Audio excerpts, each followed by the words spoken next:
এই পিয়ারটা আসার পর এখন সবাই পড়াশোনা শুরু করছে নতুন করে। এই পড়াশোনা তো করতে একটু সময় লাগবে। ২-৪-৫ বছর জনগণের আমরা সবাই কিন্তু আসলে আবসা আবসা জানি কোন দেশে সফল হয়েছে, কোন দেশে ব্যর্থ হয়েছে, এটা তো জানি না। তো সুতরাং আগে মানে যদি লাস্ট দ্বাদশ জাতীয় সংসদ নির্বাচনটা যদি অবাধ নিরপেক্ষ হইতো এবং সেটা যদি তত্ত্বাবধায়ক সরকারের অধীনেই হইতো, তখনও কি দাবি থাকতো কিনা, আসতো কিনা এই পিআর পদ্ধতি, জুলাই সনদ বাস্তবায়ন বা আরও অনেকগুলি যে পয়েন্টগুলো, সেগুলি তো কিছুই আসতো না। আসতো শুধু মানে তত্ত্বাবধায়ক সরকার অধীনে একটা সুষ্ঠু নির্বাচন, ওইটাই। তো আমরা আসলে ওই আসল জায়গাটা না, যে আমরা এদিক ওদিক যাচ্ছি। পৃথিবীর বুকে সরকার বা রাষ্ট্র কাঠামোর অনেক রকম পদ্ধতি আছে।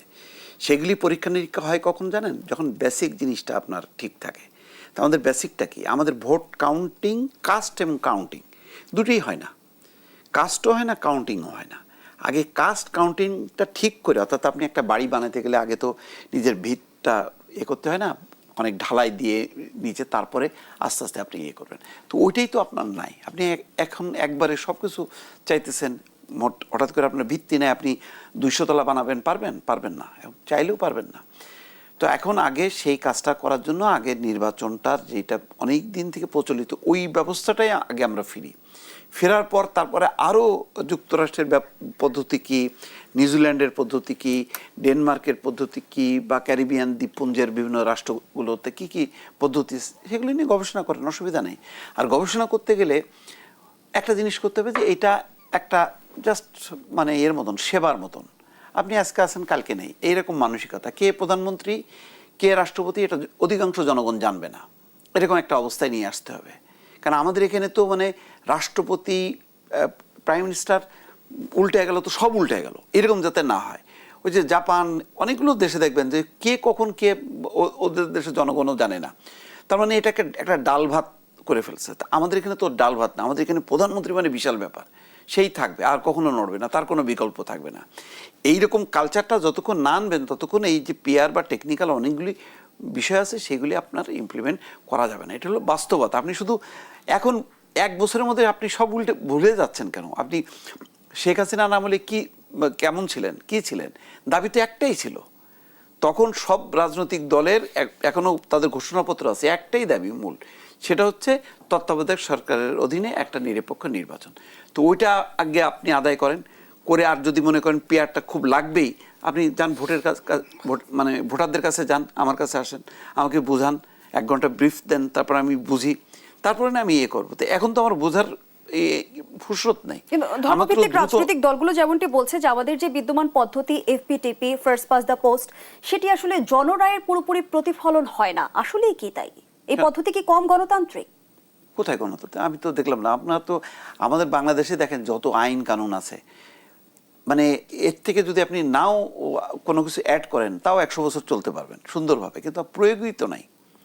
ধরেন আপনার আইন আদালতে কি কোনো ঘুষের কোনো আছে, সিস্টেম আছে? নাই তো। বিচার উল্টায় যাবে তেমন কি কোনো সিস্টেম আছে? নাই তো। তা আপনি তো ওইটাই ইমপ্লিমেন্ট করতে পারলেন না। আমরা হয়েছে কি, আমরা এক্সিস্টিং যেটা জিনিস সেটার বাস্তবায়নটাই করলাম না, আমরা আর মানে পট করে ওটা চেঞ্জ করে আপনি ফেলছি। পদ্ধতিতে কোনো সমস্যা দেখছেন না, কোনো সমস্যা না, মানসিকতায়, মাথা, মনন, আপনার হলো চরিত্র, এগুলি ঠিক করেন, সব ঠিক হয়ে যাবে। ধন্যবাদ জানাচ্ছি মোস্তফা ফিরোজ আপনাকে। শাখাত হোসেন শান্ত, রাজনৈতিক অঙ্গনে পিআর পদ্ধতি নিয়ে চলমান আলোচনার মধ্যে সিইসি জানিয়েছেন সংবিধান ও আরপিওতে পিআর নেই, বিদ্যমান সংবিধান অনুযায়ী ফেব্রুয়ারির ভোট। খেলাফত মজলিস নিজাম ইসলাম পার্টি নাকি নিজাম ইসলাম বাংলাদেশ, এটা ধর্মভিত্তিক দল, পিআর চাচ্ছে, যুগপৎ আন্দোলনে নেমেছে। বিএনপি এবং বিএনপির সমমনা অনেক দল, তারা পিআর চাচ্ছে না। এখন পিআর সংবিধানে নেই, নির্বাচন কমিশনের যে বিধিবিধান সেখানে নাই। এখন যদি আপনি সংবিধান মানেন তাহলে সংবিধানে যেতে হবে, আর যদি সংবিধান না মানেন তাহলে সংবিধানের আওতায় এই সরকার, এই শপথ, এই যে এত কিছু কেন করলেন? পিআর নিয়ে তো কোনো আলোচনা এখানে ছিল না আসলে, কখনো এই দাবিটা এইভাবে জামায়াত ইসলাম বা কেউ করে নাই। হঠাৎ করে তারা এটা আনলো মূলত এই দরদামের দাম বাড়ানোর জন্য। এটা অনেকে মনে করছে। দরদাম বলতে কি বোঝাতে চাচ্ছেন? দরদাম বলতে ইলেকশনে নানান রকমের বিহাইন্ড দ্য স্ক্রিন নেগোসিয়েশন থাকে, সেই নেগোসিয়েশনটা একটু সুবিধা পাওয়া, আর কিছু অনেকেই মনে করে না। বিএনপি মহাসচিবের বরাদ দিয়ে এমন একটি প্রতিবেদন কিন্তু ভারতীয় পত্রিকায় প্রকাশিত হয়েছে, কিন্তু জামায়াত কিন্তু সেই বিষয়ে তীব্র নিন্দা জানিয়েছে। মহাসচিব নিজেই সেটা বলছেন যে এভাবে তিনি বলেন নাই, এটা বিভ্রান্তি ছড়ানো হয়েছে, পার্টির তরফ থেকে সেটা জানিয়ে দেওয়া হয়েছে। সুতরাং জামাত কি বলবে? বরং আমি বলি যে মোস্তফা ফিরোজ ভাই বলছিলেন যে পিআরের ব্যর্থ হওয়া সফলতা তো আমরা জানি না, জানাতে হবে। ব্যর্থতা আমরা টুকটাক জানি, সফলতা যেটুক জানি, সফলতা হলো দূরের সফলতা, সেই ইউরোপের সফলতা কিছু আছে। আর ব্যর্থতা চোখের সামনে ইতিমধ্যে 2টা ব্যর্থতা গত 2 বছরের মধ্যে আমরা জেনে ফেলে আগের থেকে বেড়েছে, এবং মানুষের অসন্তোষ এতটা বেড়েছে যে বাংলাদেশের কাছাকাছি একটা গণ অভ্যুত্থান মাত্র 2-3 দিনে সম্পন্ন হয়ে গেছে, এবং সুপ্রিম কোর্ট, সংসদ ভবন থেকে শুরু করে সবকিছুতে আগুন ধরিয়ে দিয়েছে। যদি পিআর সফল হতো এবং ওখানের মানুষকে আশ্বস্ত করতে পারত, গণতান্ত্রিক বিধি ব্যবস্থাকে উন্নত করতে পিআর ভূমিকা রাখতো, তাহলে তো এইরকম একটা গণ অভ্যুত্থান হওয়ার কথা না। শ্রীলঙ্কায় ডিস্ট্রিক্ট বেসড পিআর এবং মিক্সড অনেকটা, ওইখানে একই সঙ্গে জেলার মধ্যে একটা বৃহত্তর জেলা ধরে তাতে বিভিন্ন দলের প্রতীকের উপরে তারা প্রার্থী ঘোষণা করে, ফলে ওইখানে ওই কয়জন প্রার্থীকে তবু চেনার সুযোগ আছে। তারপর আবার ওই প্রেফারেন্স ভোটে আবার ক্যান্ডিডেটের নামেও ভোট দিতে হয়, তাতে করে হাইয়েস্ট যেই তিনজনকে দিতে পারে, এর মধ্যে হাইয়েস্ট যারা ভোট পাবে তাদেরকে আবার ডিস্ট্রিক্টের মধ্যে এমপি করা হয়। তুলনামূলকভাবে বেটার পদ্ধতি পিআরের মধ্যে। সেই শ্রীলঙ্কাও কিন্তু গণ অভ্যুত্থান থেকে এবং ওই প্রেসিডেন্টের পুকুরে গিয়ে মাছ ধরার জনগণের সুযোগ হয়েছে এবং তারা পালিয়ে গেছে। এই রকম আমাদের পাশের দেশে আছে, ফলে পিআর হলেই আমরা গণতান্ত্রিক বিধি ব্যবস্থা উন্নত হয়ে যাবে সেরকম কোন নজির আমাদের আর্থসামাজিক প্রেক্ষাপটের দেশগুলোতে নেই, এবং যেটা জানেও না মানুষ, এই সম্পর্কে এখনো ধারণাও রাখে না। আর পিআরের কিছু অসুবিধা যেটা এখন সামনে আসছে সেটা হলো, পিআরে তো দল, মানে যেটা নিয়ে আলোচনা হচ্ছে মূলত, সেখানে দল তাদের প্রার্থী যারা তাদের তালিকাটা ঘোষণা করবে এবং দলের মার্কার উপরে, দলের উপরে ভোট দিবে। এখন ধরেন 300 আসনের মধ্যে একজন সাধারণ মানুষ যিনি ভোট দিবেন, তিনি তো ওই দল কোন 300 জনকে নমিনেশন দিলেন তাদের সবাইকে চিনে বুঝে তো সম্ভব না। ফলে এই দল কি ভালো লোকদের নমিনেশন দিল, না খারাপ লোকদের, চোর গুন্ডা বদমাইশ এদেরকে দিল, নাকি ওই চাঁদাবাজি করবে তাদেরকে দিলে, এটা তো বুঝতেই পারবে না সাধারণ মানুষ। স্থানীয়ভাবে এখনো পর্যন্ত যে পদ্ধতি আছে তাতে তো মানুষকে, দল খারাপ কাউকে যদি বাণিজ্যের মাধ্যমে নমিনেশন বাণিজ্য করে এবং সেভাবে যদি দেয়ও দল, তাহলে স্থানীয়ভাবে কিন্তু জনগণ ভোট দেওয়ার আগে বুঝতে পারে যে এই লোকটা খারাপ, ওকে দেওয়া যাবে না। ফলে তারা প্রার্থী দেখে, দল দেখে, মার্কা দেখে, তার আচরণ দেখে, সব কিছু দেখে। পিআরে সেটা দেখার সুযোগটা মানুষ এখনো পাওয়ার মতো কোনো পদ্ধতি এদেশে নাই। দ্বিতীয় হলো, এই স্বতন্ত্র বাংলাদেশে হচ্ছে নির্বাচনের আর একটা স্ট্রেংথ। যদি দলীয় প্রার্থী বেশি খারাপ দেয়, তার বিপরীতে যদি কোনো স্বতন্ত্র প্রার্থী দাঁড়ায়, সেও নির্বাচিত হয়ে আসতে পারে। পিআর হলে স্বতন্ত্ররা কিভাবে তাদের ভোট দিবে সেটাও অস্পষ্ট এখনো। ফলে অনেক অস্পষ্টতা থাকা সত্ত্বেও পিআরকে এজেন্ডা করে এই দলগুলো নেমেছে। তারাও জানে যে পিআর এদেশে সম্ভব না, পিআর মানার মতো কোনো বাস্তবতা নাই, তাহলে কেন নামলো? আমি একটু সহজ করে বলেছিলাম দরদাম বাড়ানোর জন্য। যারা একটু কঠিন করে সন্দেহ পোষণ করে বলেন, তারা বলেন যে বাংলাদেশের নির্বাচনকে যারা বিলম্বিত করতে চায়, বানচাল করতে চায় বা অনিশ্চয়তা দিকে ঠেলে দিতে চায়, তাদের এজেন্ডা বাস্তবায়নের জন্য নেমেছে। সেটা হতে পারে পাশের দেশ ইন্ডিয়া, সেটা হতে পারে পতিত ফ্যাসিবাদ। তারা এই যে দলগুলি, এই দলগুলোর মধ্যে কিন্তু ইসলামী আন্দোলন বাংলাদেশ, তারা তো ফ্যাসিবাদের দোসর ছিল, তাদের সঙ্গে পুরো টাইম নির্বাচনে অংশগ্রহণ করা, তাই আওয়ামী লীগের নেত্রীর বন্দনা করে বক্তব্য দেওয়া, সেগুলো করেছে, এবং ওই দলটি ইন্ডিয়াপন্থী হিসেবে পরিচিত ছিল। সুতরাং কোনো না কোনোভাবে তারা এই দলটিকে ব্যবহার করে জামায়াতকে মোটিভেট করেছে কিনা সেই প্রশ্ন আসছে। কারণ জামায়াত ইন্ডিয়ার কথায় উদ্বাস করবে, এতদিন ধরে যেই ইন্ডিয়া এবং আওয়ামী লীগ মিলে জামায়াতে যত রকমের অনাচার, অত্যাচার, নিপীড়ন চালানো যায় চালিয়েছে, এটা মানা মুশকিল। কিন্তু তাদেরকে কৌশলে ইসলামী আন্দোলন বাংলাদেশের কৌশলে ফেলে এই জোটের লোভ দেখিয়ে তাদেরকে একটা ভিন্ন একটা এই পথে পরিচালিত করেছে কিনা এই প্রশ্নকে ধন্যবাদ তুলছেন। জানাচ্ছি ডক্টর সায়ন্ত। ফলে হয় কৌশল এটা মনে হচ্ছে ওই মানে সংখ্যাভিত্তিক হলে তাদের আসন সংখ্যাটা বাড়ে। যদি এখন 10টা পায় বা 20টা পায় তাহলে এটা ডাবল হওয়ার একটা পসিবিলিটি তারা দেখছে আর কি। যেহেতু বহু জায়গায় তারা সেকেন্ড পজিশনে থাকবে, তো ওই ভোটগুলো কাউন্ট করলে টোটাল ওইটার একটা সংখ্যা বাড়বে। কারণ 50টা হলে এটা হয়তো 60-70টা 80টা চলে যাবে, এরকম একটা হিসাব নিকাশ করছে। কারণ জামাতকে তো এমন না যে তারা কিছু না বুঝে তারা এটাতে জোর দিচ্ছে, এমন তো না, তাদের হিসাব আছে, সেই হিসাবটাই তারা আসলে মেলাতে চায় আর কি। তো আমার ধারণা যে এটা মানে আসন বৃদ্ধির একটা কৌশল মনে করছে। আবার আরেকটা জিনিস হলো যে মানে তার আগে যেটা পপুলার কথা ছিল যে পিআর সিস্টেম হলে অনেকগুলো রাজনৈতিক দল মানে তাহলে চলে আসতে পারবে।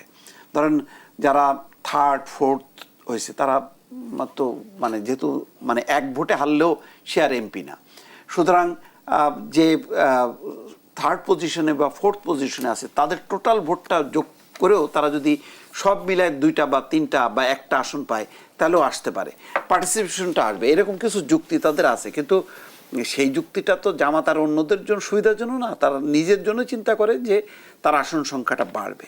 কিন্তু আসন সংখ্যাটা বাড়তে গেলে ওই টোটাল সরকারের এটা কাঠামোটা দুর্বল হয়ে যায়। অর্থাৎ সরকারি দল যদি যথেষ্ট পরিমাণ সংখ্যাগরিষ্ঠ আমাদের দেশে না পায় তাহলে কোনো সে মানে বিল টিল এইগুলি পাশ করতে পারবে না, সংবিধান সংশোধন করতে পারবে না, এই ঝামেলাটা হবে। বিশেষ করে এই সময় যেটা আছে জুলাই সনদ বাস্তবায়নের অনেক সাংবিধানিক কিছু পয়েন্ট থাকবে, সেগুলো যারা নির্বাচিত হবেন যেটা বিএনপি বলছে যে 2 বছরের মধ্যে বাস্তবায়ন করবে, তাহলে তার যদি যথেষ্ট পরিমাণ সংখ্যাগরিষ্ঠতা না থাকে 70-80টা মতন যদি না থাকে 100, তাহলে সে সংবিধান সংশোধন করবে কি করে?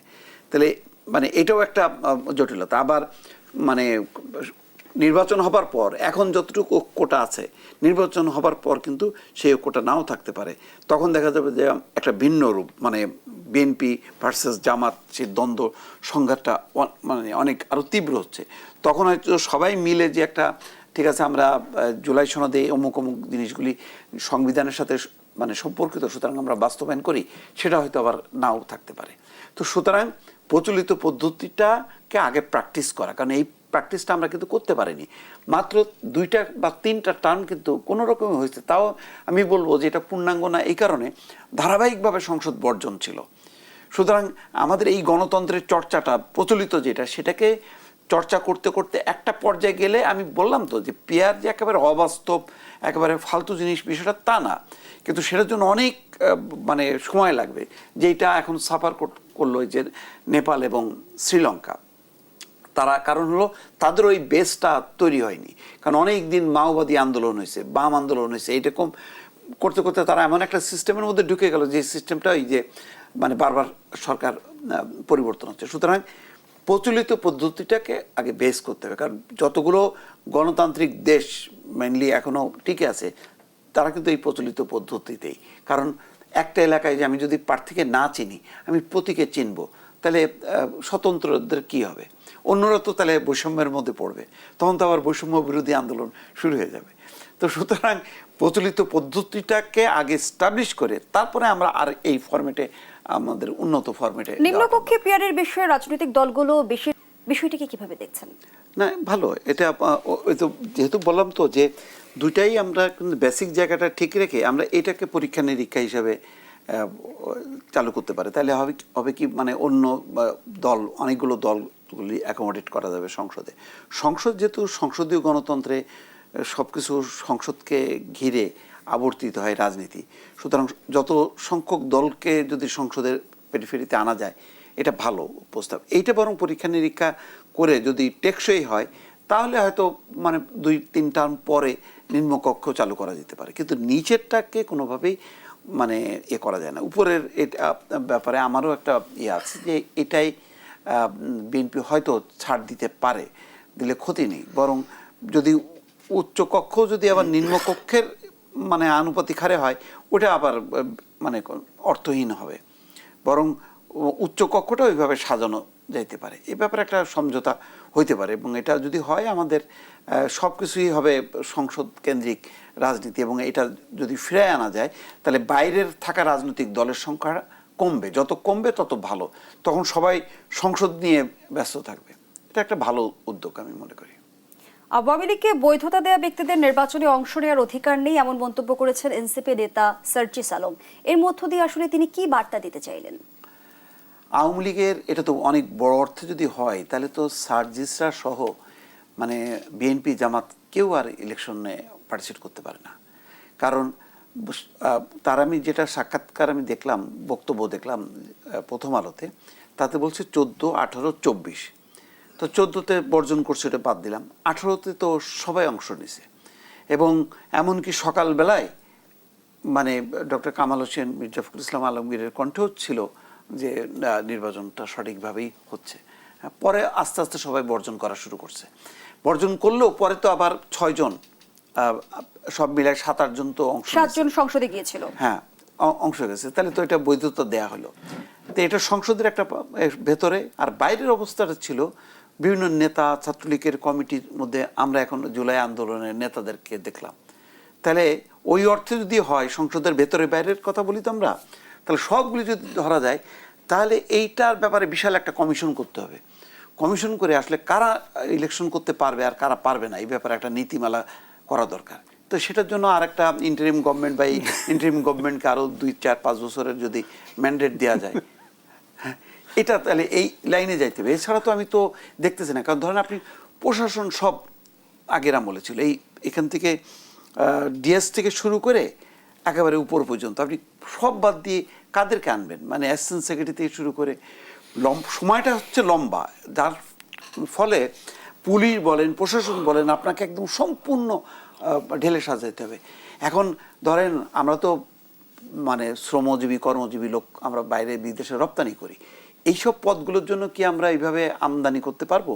বিদেশ থেকে কি হায়ার করে বসাইতে পারবো? অ্যাসিস্ট্যান্ট সেক্রেটারি, ডিএস, টিএস না তাদেরকে দিয়ে আমরা ইলেকশনটা করবো? তা তো পারবো না।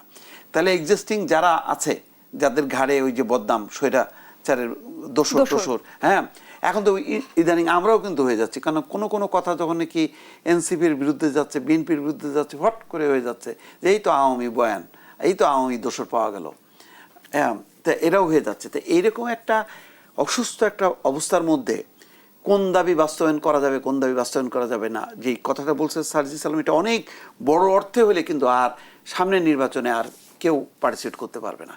তাহলে একেবারে স্কুল কলেজের ছেলেবেলে বাছাই করতে হবে, তাদেরকে দিয়ে আবার দল করতে হবে, তাদেরকে দিয়ে নির্বাচন করাইতে হবে। কারণ বাকিরা সবাই তো দোষর হয়ে গেল, সবাই সুবিধা দিছে। ধরেন আমিও সুবিধা দিছি, কারণ আমি বেঁচে থাকলাম কীভাবে? এই ফ্যাসিস্ট আমলে 15 বছরে আমি বাঁচলাম কিভাবে? বেঁচে থাকাটাও তো তাহলে একটা অন্যায়।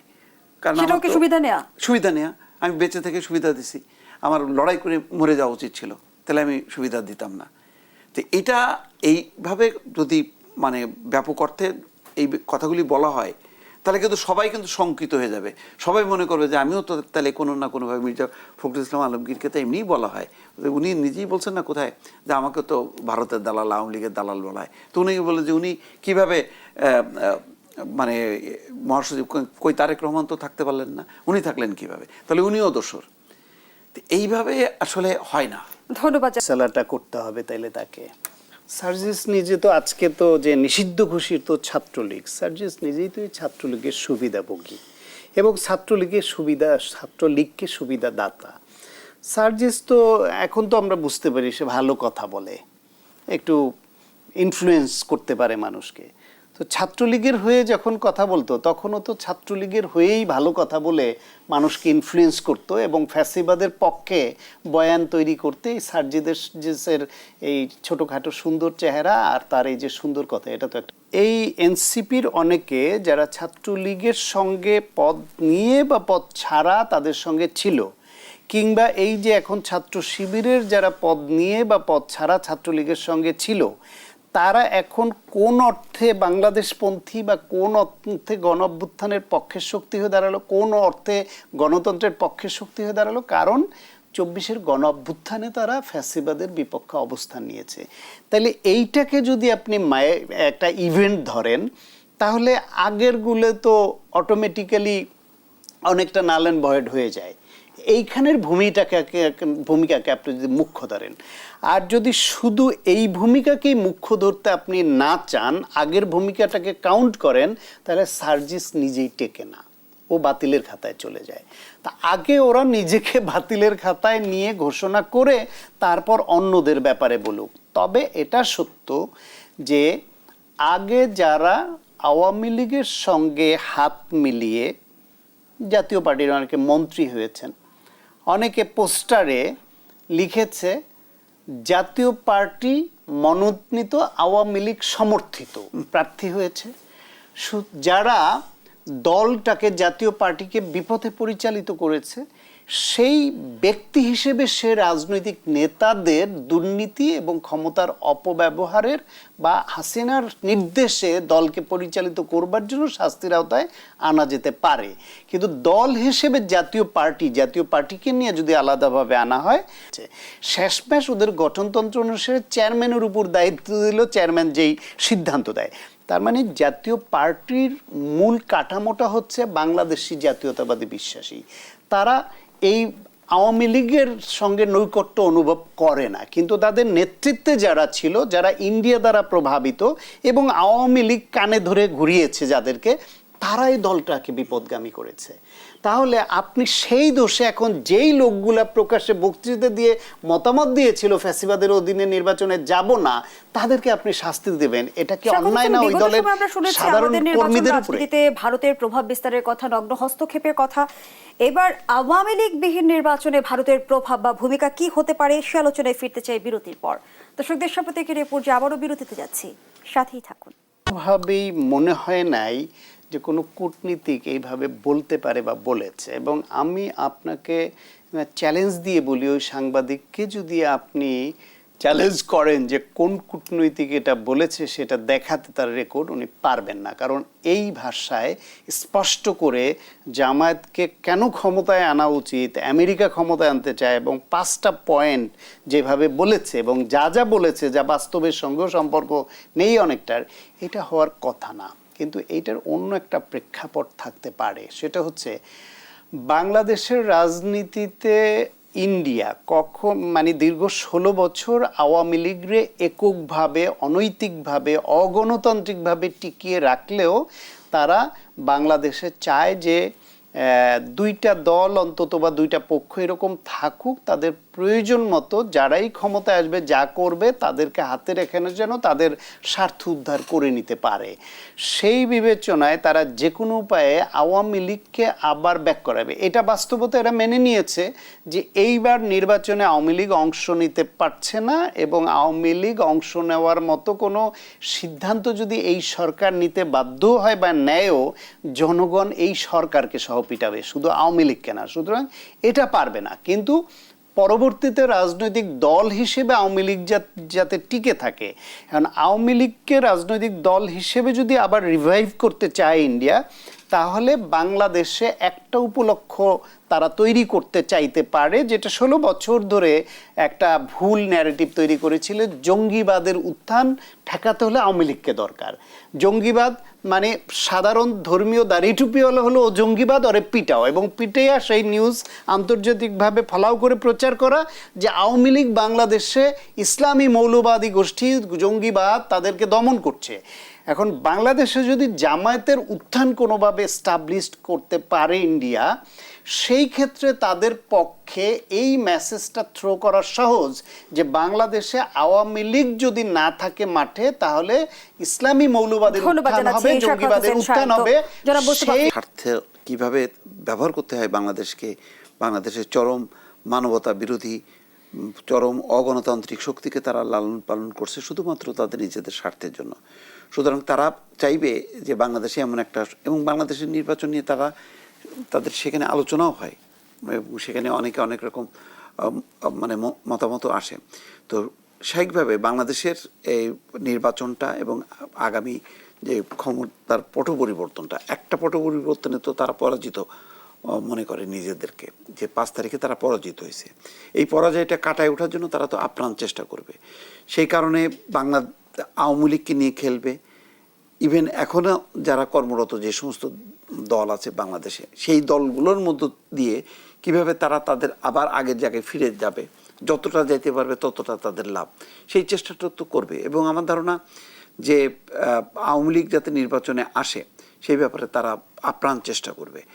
সেকেন্ড লাইন হিসেবে তারা যদি দেখে যে না আওয়ামী লীগকে পারছে না, তাহলে অবস্থিত যে রাজনৈতিক শক্তিগুলো আছে সেই শক্তিগুলোকে তারা ব্যবহার করতে পারে নির্বাচনের পক্ষে অথবা নির্বাচনের বিপক্ষে। বাংলাদেশে যাতে নির্বাচন না হয় এবং একটা গোলমেলে একটা অবস্থা চলতে থাকে, একটা আরেকটা শক্তির যাতে উত্থান ঘটে, সেই চেষ্টাটা করবে। কারণ ভারত যে কত নির্মম, কত মানে কি বলবো একেবারে স্বার্থপর একটা দেশ, সেটা 15 বছরে দেখা গেছে যে সারা বিশ্ব বলছে যে একটা সুষ্ঠু গ্রহণযোগ্য অংশগ্রহণমূলক নির্বাচন হোক, কিন্তু তারা একটা বার শুধু উচ্চারণ করেনি। শুধু যদি উচ্চারণটা করতো ওই সময় যে না আমরাও চাই যে বাংলাদেশে একটা অংশগ্রহণমূলক নির্বাচন হোক, কিন্তু তারা বারবার বলছে যে সেই দেশে কি নির্বাচন হবে, কেমন নির্বাচন হবে ওই দেশের জনগণের ব্যাপার। তো ওই দেশের জনগণের ব্যাপার তো না, ওই দেশের হচ্ছে শেখ হাসিনার ব্যাপার, কারণ শেখ হাসিনা হচ্ছে ক্ষমতায়। সুতরাং মানে সেই একদম নিষ্ঠুর রূপ, মানে অমানব, যেমন গাজায় মানুষ মরছে গাজাবাসীরা, তেমনি আমেরিকা যেমন কোনো তার নড়ছে না, অথচ চাইলেই যুদ্ধটা কালকেই বদ্ধ করে দিতে পারে। হ্যাঁ, অথচ ঠিক এইরকম একই রকম দেখছে যে বাংলাদেশে মানবতার বিপর্যয় হচ্ছে, গণতন্ত্রের বিপর্যয় হচ্ছে, ভারত চুপ করে বসে আছে শুধু তার স্বার্থে। ঠিক আমেরিকা যেমন গাজার দৃশ্য দেখেও চুপ করে আছে। যেহেতু আমেরিকার প্রসঙ্গ এলো, নিশ্চয়ই আপনি অবগত আছেন, আক্তার হোসেনকে ডিম নিক্ষেপ করা হলো এবং নিউ ইয়র্কে হামলার অভিযোগে আওয়ামী লীগের নেতাকর্মী ও সমর্থকদের বিরুদ্ধে মামলা করেছেন এনসিপির সদস্য সচিব আক্তার হোসেন। এই মামলার কি প্রভাব? এটা কোনো প্রভাবই নেই। এটা মানে কিসের প্রভাব, কিসের হামলা? এটা তো হলো নিজেদের বোকামির জন্য এটা ধরা খাইছে তারা। আওয়ামী লীগ তো এই ধরনের আচরণটা করো, তাও তো আমি মনে করি যে শারীরিকভাবে তারা আঘাত করেনি, তারা মুখ দিয়ে আঘাত করছে, অশালীন ইয়ে হয়েছে। তো এটা তো তাদের চরিত্র। তো তার বিপরীতে আমি তো মনে করি যে সেখানে বিএনপি এনসিপি তাদের প্রস্তুতি ছিল না, তো তারা তাদের বাগে পেয়েছে, তারা তাদের প্রতিশোধটা নেবে। এটা মানে এটা হচ্ছে তো। আর ডিমের এটা তো বাংলাদেশের আদালত চত্বরে ডিম পড়ছে, এজলাসের ভিতরে সাংবাদিককে পেটানো হয়েছে, তো সেখানেও তারা তাদের শক্তিটা দেখাচ্ছে। এই ব্যাপারে ওখানে